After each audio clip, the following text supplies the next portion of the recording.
मार्च का महीना शुरू होने वाला है और हम बात कर रहे हैं मार्च की इस मंथली सीरीज के बारे में। नमस्कार, बहुत स्वागत है आप सभी का। मैं हूं आपके साथ भावना शर्मा। मार्च के लिए पूरा महीना कैसा रहेगा, क्योंकि कई सारे ट्रांजिट्स तो हो ही रहे हैं। बहरहाल मार्च के महीने में एक बड़ा ट्रांजिट जो होगा वो होगा 29 मार्च को शनि का ट्रांजिट, जो कि साल का मुझे लगता है एक बहुत मेजर ट्रांजिट रहेगा, क्योंकि शनि लंबे समय में अपनी राशि परिवर्तित करते हैं। हालांकि इस साल में मई के महीने में राहु, केतु और देवगुरु बृहस्पति भी ट्रांजिट करेंगे, जो अपने आप में एक बड़ा इवेंट है। लेकिन शनि जो है, शनि जब ट्रांजिट करेंगे तो मेष राशि वाले लोगों के ऊपर 7.5 का प्रभाव जो है वो शुरू हो जाएगा। कई सारी चीजों में बदलाव होगा, ढैया जो है उसमें बदलाव होगा।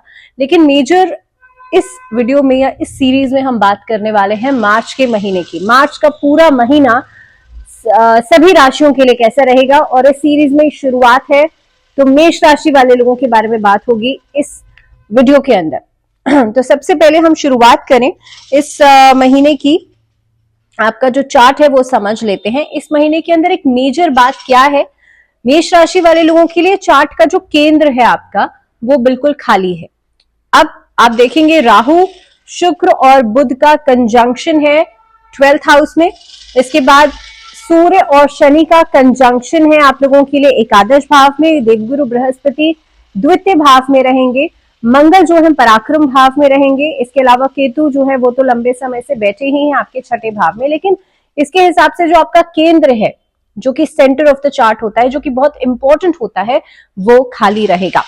क्या असर पड़ेगा, क्योंकि जब केंद्र खाली होता है तो कुछ न कुछ ये कहा जाता है, क्योंकि केंद्र जो है वो आपके चार्ट का एक बेस होता है। अब जब ये खाली हो जाएगा तो आप समझ सकते हैं कि एक अनस्टेबिलिटी आपको देखने के लिए मिलेगी। वैसे भी मेष राशि वाले लोगों के लिए 7.5 का प्रभाव मार्च के महीने से ही शुरू हो रहा है शनि के ट्रांजिट के साथ। लेकिन सबसे पहले बात करते हैं आपका कार्यक्षेत्र, आपका करियर जो है वो इस महीने में कैसा रहेगा।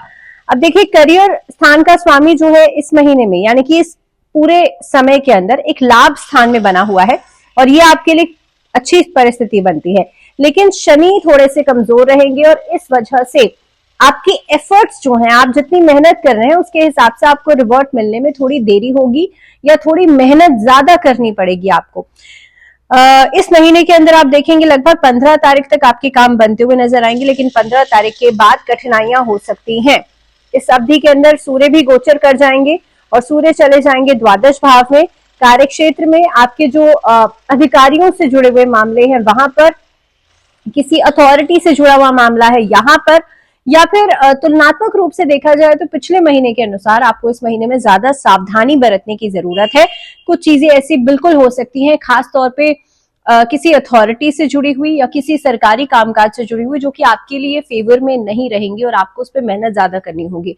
सो पर्टिकुलरली ध्यान में रख के चलिएगा कि ऐसी कुछ परिस्थितियों में आप लोगों को ज्यादा केयरफुल रहने की जरूरत है। इस अवधि के अंदर किसी भी तरीके का जोखिम लेने से बचेगा। पर्टिकुलरली, हालांकि मंगल पराक्रम भाव में बैठे हैं तो एक जोखिम लेने की, एक रिस्क लेने की टेंडेंसी आपके अंदर बन सकती है। लेकिन फिर भी मैं आपसे कहूंगी, अगर आप किसी तरह का रिस्क लेते हैं तो फॉल बैक होने के चांसेस ज्यादा रहते हैं। ये महीना नौकरी पेशा लोगों के हिसाब से ठीक रहेगा, लेकिन किसी भी तरीके का बदलाव नहीं कीजिएगा, और अगर बदलाव करना भी चाहते हैं तो 15 तारीख से पहले पहले कर लीजिएगा। कार्यालय के मामलों में, यानी कि किसी ऑफिस में, किसी ऑर्गेनाइजेशन से जुड़े हुए किसी काम में आपको ज्यादा मेहनत करनी पड़ सकती है किसी काम को पूरा करवाने के लिए। व्यवसाय के लिहाज से बात की जाए तो किसी पर भी आप आंख मूंद करके भरोसा ना करें। किसी के साथ नई पार्टनरशिप इस अवधि में ना करें। पर्टिकुलरली 15 तारीख के बाद कोई नई पार्टनरशिप्स करने से बचिएगा।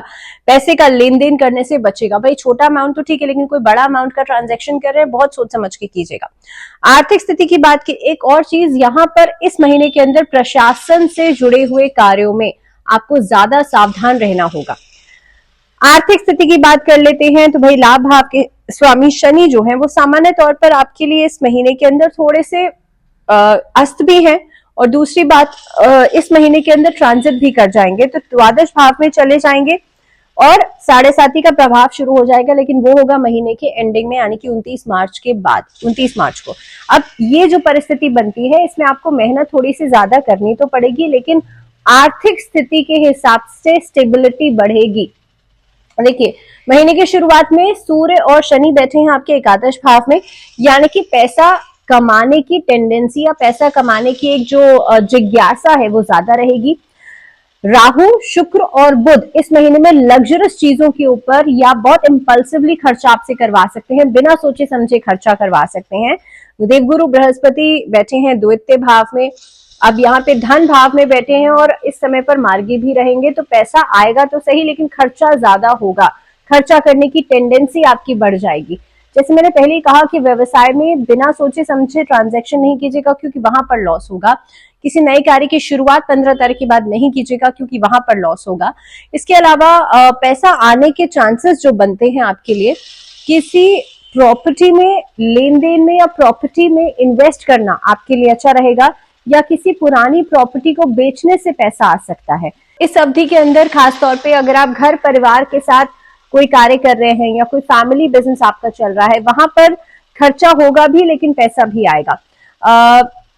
इस टाइम पीरियड में लगभग 15 तारीख के आसपास आप देखेंगे फादर की तरफ से आपको कुछ गेन्स हो सकते हैं, फादर से जुड़ी हुई प्रॉपर्टी से कुछ गेन्स हो सकते हैं। सो कुल मिलाकर के आर्थिक स्थिति पे आपको थोड़ा सा सचेत रहने की जरूरत है। धन को संचित करने के बारे में सोचेंगे क्योंकि देवगुरु बृहस्पति अब मार्गी हो गए, धन भाव में तो बैठे ही हैं लंबे समय से, तो पैसे को बचाने की कोशिश करेंगे लेकिन खर्चा अननेसेसरी करने से बचेगा। बजटिंग पर फोकस जरूर कीजिएगा और मेक वेरी श्योर कि किसी भी तरीके की एडिक्शन से दूरी बनाइएगा, क्योंकि एडिक्शन में जब आप पड़ेंगे तो वहां पर खर्चा बढ़ेगा। अल्कोहलिज्म यानी कि ड्रिंकिंग या अल्कोहल बहुत ज्यादा लेते हैं आप या थोड़ा बहुत भी लेते हैं तो वहां पर आपका वो चीजें बढ़ती चली जाएंगी, बिकॉज राहु शुक्र दोनों बैठे हैं द्वादश भाव में, तो इसीलिए ज्यादा जरूरी है कि आप इन चीजों से दूरी बनाएं। बात करते हैं आपके लिए रिलेशनशिप्स की, तो देखिए रिश्तों के लिहाज से क्योंकि केंद्र आपका है खाली इस महीने के अंदर, देवगुरु बृहस्पति बैठे हैं द्वितीय भाव में, फैमिली से जुड़े हुए कोई मांगलिक कार्य हो सकता है, लेकिन रिलेशनशिप्स के हिसाब से अगर मैं बात करूं यानी कि आपकी मैरिज के लिहाज से बात की जाए तो इस महीने में ज्यादा मेहनत आपको करनी पड़ सकती है। तो वैवाहिक जीवन के लिहाज से बात की जाए तो इस महीने में अपने पार्टनर्स के साथ तालमेल बनाने में मेहनत ज्यादा करनी पड़ सकती है। इसी के साथ अगर आप लव रिलेशनशिप में हैं और आप किसी को मैरिज के लिए प्रपोजल देना चाहते हैं, उसके लिए 15 तारीख से पहले पहले आप ये प्रपोजल दे सकते हैं। जिन लोगों के लव रिलेशनशिप चल रहे थे, तो देखिए पंचम भाव के स्वामी जो है सूर्य बैठे हैं शनि के साथ एकादश भाव में। 15 तारीख के बाद परिस्थितियों में मिसअंडरस्टैंडिंग हो सकती है, आपस में तालमेल बनाने में ज्यादा मेहनत करनी पड़ सकती है या फिर ज्यादा आपको एफर्ट लगानी पड़ सकती है एक दूसरे की बातों को समझने में। ईगोइस्टिक इश्यूज भी इस अवधि के बाद बढ़ेंगे, लेकिन अगर ओवरऑल देखा जाए तो रिलेशनशिप्स के हिसाब से ये महीना ठीक रहेगा। अगर बात करें स्वास्थ्य की, तो देखिए स्वास्थ्य के दृष्टिकोण से पहली बात तो ये, जैसे मैंने पहले ही कहा था कि आप थोड़े से लापरवाह हो सकते हैं, एडिक्शन से दूरी बनाइएगा, फिटनेस के ऊपर ध्यान दीजिएगा। राहु 12th हाउस में तो लंबे समय से, लेकिन अब शुक्र बुध दोनों आ गए हैं, तो जिन बच्चों को स्टैमरिंग की प्रॉब्लम है, हकलाने की समस्या है, स्पीच में प्रॉब्लम होती है, थ्रोट के इश्यूज हैं, ईएनटी इश्यूज हैं, स्किन इश्यूज हैं, इन सब चीजों का बहुत ज्यादा ध्यान रखिएगा, बिकॉज इन सभी प्रॉब्लम्स के पीछे पैसा खर्च हो सकता है।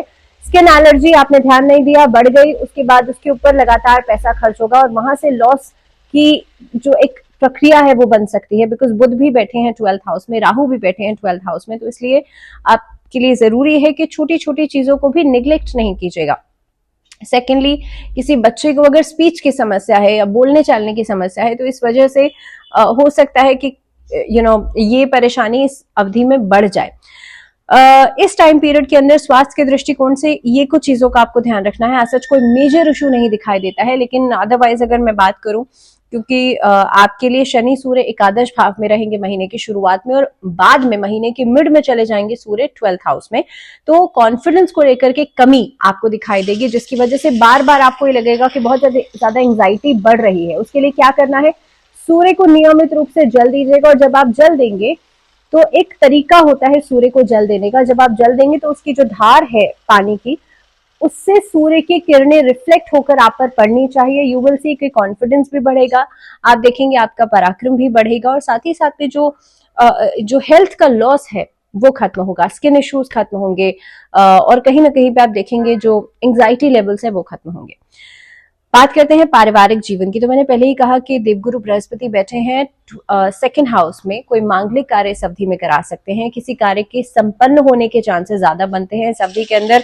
फैमिली में गेट टुगेदर्स के साथ साथ पुराने रिश्ते, जहां पर किसी तरह का कोई अनबन चल रही थी, मनमुटाव चल रहा था, वो चीजें खत्म हो सकती हैं।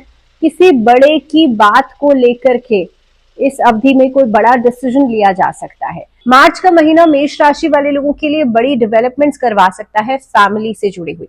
वहीं पर अगर स्टूडेंट्स के लिए बात की जाए तो स्टूडेंट्स इस अवधि में कोई बड़ी उपलब्धि हासिल कर सकते हैं। सूर्य और शनि दोनों बैठे हैं एकादश भाव में, मेहनत भी करेंगे और मेहनत का फल भी आपको मिलेगा। कॉन्फिडेंस बहुत भरपूर दिखाई देता है। आपका जो विल पावर है उसकी वजह से आप देखेंगे बड़ी बड़ी कठिनाइयों को पार करके आप किसी ऊंची उपलब्धि को हासिल कर सकते हैं। तो स्टूडेंट्स के लिए अच्छा समय है, लेकिन मिड ऑफ द मंथ में क्योंकि सूर्य 12th हाउस में जाएंगे, उसके बाद मंथ एंड में शनि भी चले जाएंगे 12th हाउस में, तो थोड़ा सा प्रिसाइज रखिएगा चीजों को। बहुत लंबी ड्यूरेशन की प्लानिंग नहीं कीजिएगा, छोटे छोटे टारगेट्स को पूरा करके अपने कॉन्फिडेंस को बूस्ट अप कीजिएगा। इसके बाद आप आदित्य हृदय स्तोत्र का पाठ कर सकते हैं इस महीने में, क्योंकि सूर्य अगेन 12th हाउस में जाएंगे। इसके अलावा ओम नमो भगवते वासुदेवाय इस मंत्र का जप या फिर गायत्री मंत्र का जप नियमित रूप से करना आप लोगों के लिए अच्छा रहेगा। फिलहाल के लिए इस वीडियो में इतना ही, मुझे दीजिए इजाजत, लेकिन आगे हम बात करेंगे बाकी वीडियोस के बारे में। इसके बाद टॉरस यानी कि वृषभ राशि वाले लोगों के लिए बात होगी। तो फिलहाल दीजिए इजाजत, जुड़े रहिए चैनल के साथ। नमस्कार।